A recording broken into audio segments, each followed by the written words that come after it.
Hello, how are you? It's Adina here from the Immigrant Finance Podcast. I hope you're having a great day as you listen to this episode.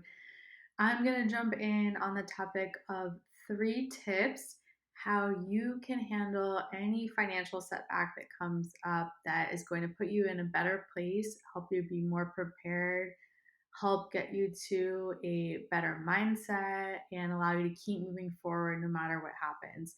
Because let's be honest, life happens. Finances are messy no matter how good of a financial plan you have, or even if you're a financial counselor like me, right? There's going to be financial setbacks in life. That is part of us being human, part of life, right? So there are some things that you can do that I've been trying myself recently with a couple setbacks we had last month. Made a big difference. I wanted to share with our audience in case it can help support you too. So let's talk about the first one. The first one is community. Reaching out to community is incredibly powerful with any setbacks you have in life. Most people don't think of doing that when it comes to financial setbacks because money is one of those topics that we often don't want to talk about. They can be very taboo. And that is particularly the case with many cultures, many different groups in the immigrant community can feel a little funny talking about money, right? Or maybe, just you don't want to share what's going on, or you might be embarrassed, you might be feeling some shame, that some guilt. It's completely normal when you're having a financial setback. But that being said, if you can find a community that you can lean on and go to when those happen, it is a very different experience when those setbacks happen because you have support. And we are social creatures. We are meant to be in groups and have support.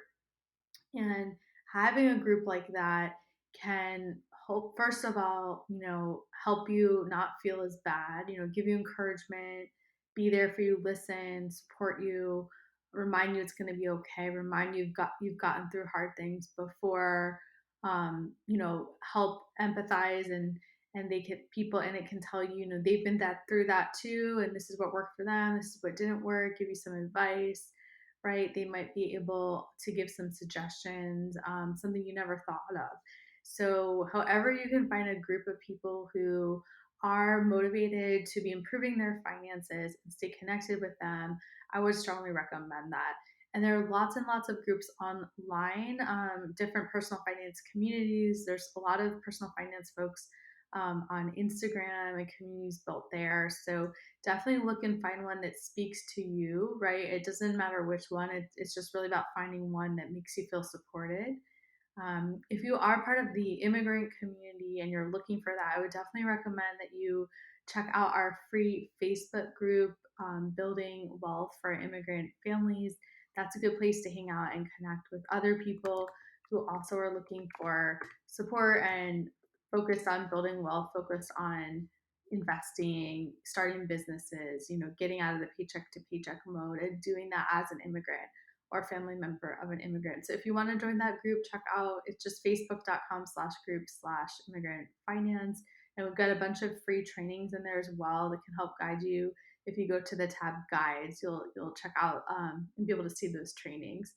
Of course, we also have our signature coaching program, Immigrant Finance School, where the whole point is to be in a group setting to learn all of this and get to the next level with your finances.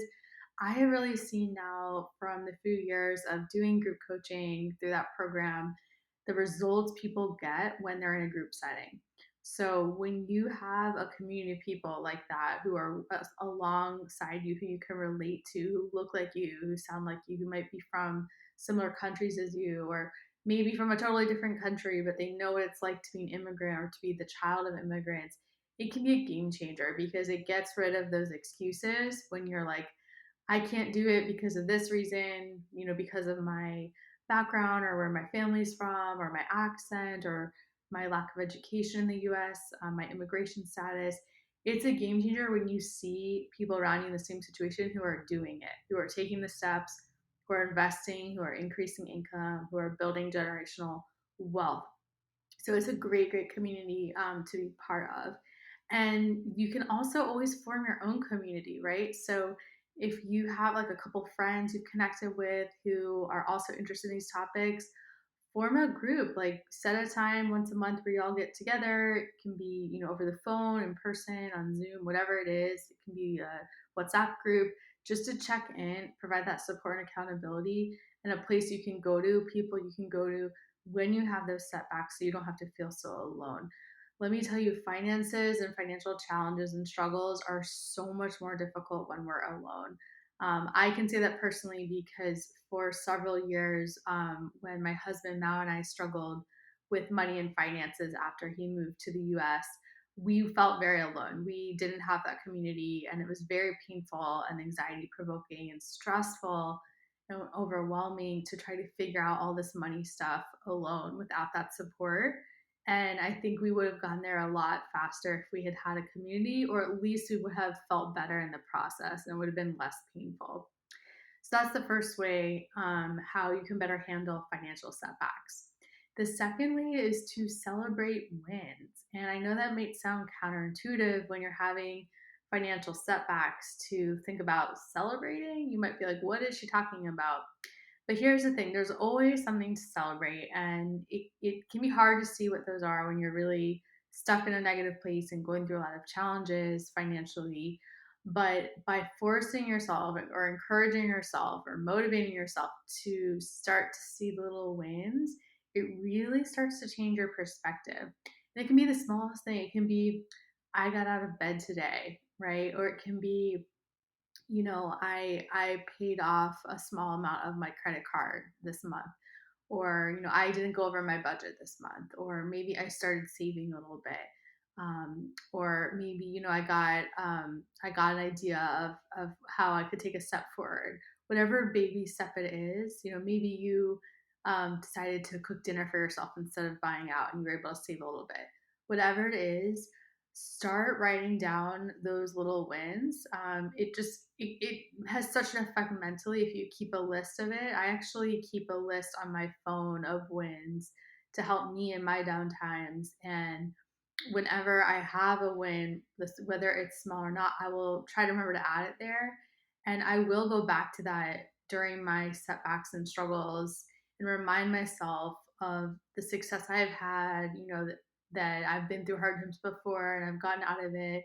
And these are all the things that have happened. It can be really a game changer. So definitely I would recommend creating a list like that. And then also just taking the time to celebrate whenever you can. This is something that Mal and I are working on right now. We are trying to encourage, like, bring in more celebration in our lives. So, every time we connect with a new person who we're able to help, who becomes a client, and that we get to help change their lives and support, them and their family. We celebrate now. We celebrate every single student who joins our program as a family, and it is so much fun. It's just like changed everything, and it's just it fills your heart with love when you get to celebrate.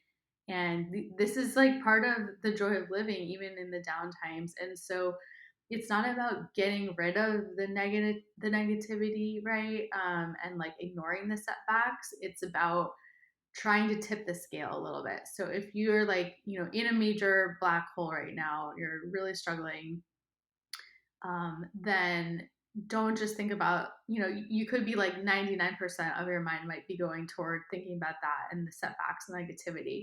And so what you can do is by celebrating some of those little wins or some of those baby steps, whether it's writing a list or taking some time to celebrate, however that may be, you start to tip the scale. So even though you might be having a setback going on, it may start to become more like 80% of what you're thinking about instead of 99%. And the more you do it, it might be like 70% and then 60%. If you can get to a place where it's 49%, that is a game changer because you're not ignoring the reality, but you're choosing to spend more of your mental space and time focusing on what is working. When you do that, the momentum starts to build. This is some of the mindset strategies that we work on with our students in immigrant finance school to learn how to really have practical ways that you can start changing your mindset. And it really adds up over time when you keep committing every day to like, I want to think about what's working. I want to think about the abundance that is starting to flow to me. And maybe, you got something free came to you, or someone offered to help you in a way, or you're able to save, whatever it is, like start noting all those little pieces of abundance that are coming in your life, because it's going to attract more abundance. What you pay attention to is what grows, right? It's all about having that awareness and focusing, being intentional and deciding what you want to focus on and what you don't want to focus on. So celebrating your wins is the second way you can start to handle any financial setback. And the third is also about mindset. So the third way is to just really commit to strategies around money mindset and improving your relationship with money. This is something I have been working on for multiple years now. I'm going to be working on it the rest of my life, right? It's not a one and done thing. It's a daily commitment. It's a lifelong commitment to prioritize and make space for improving your relationship with money.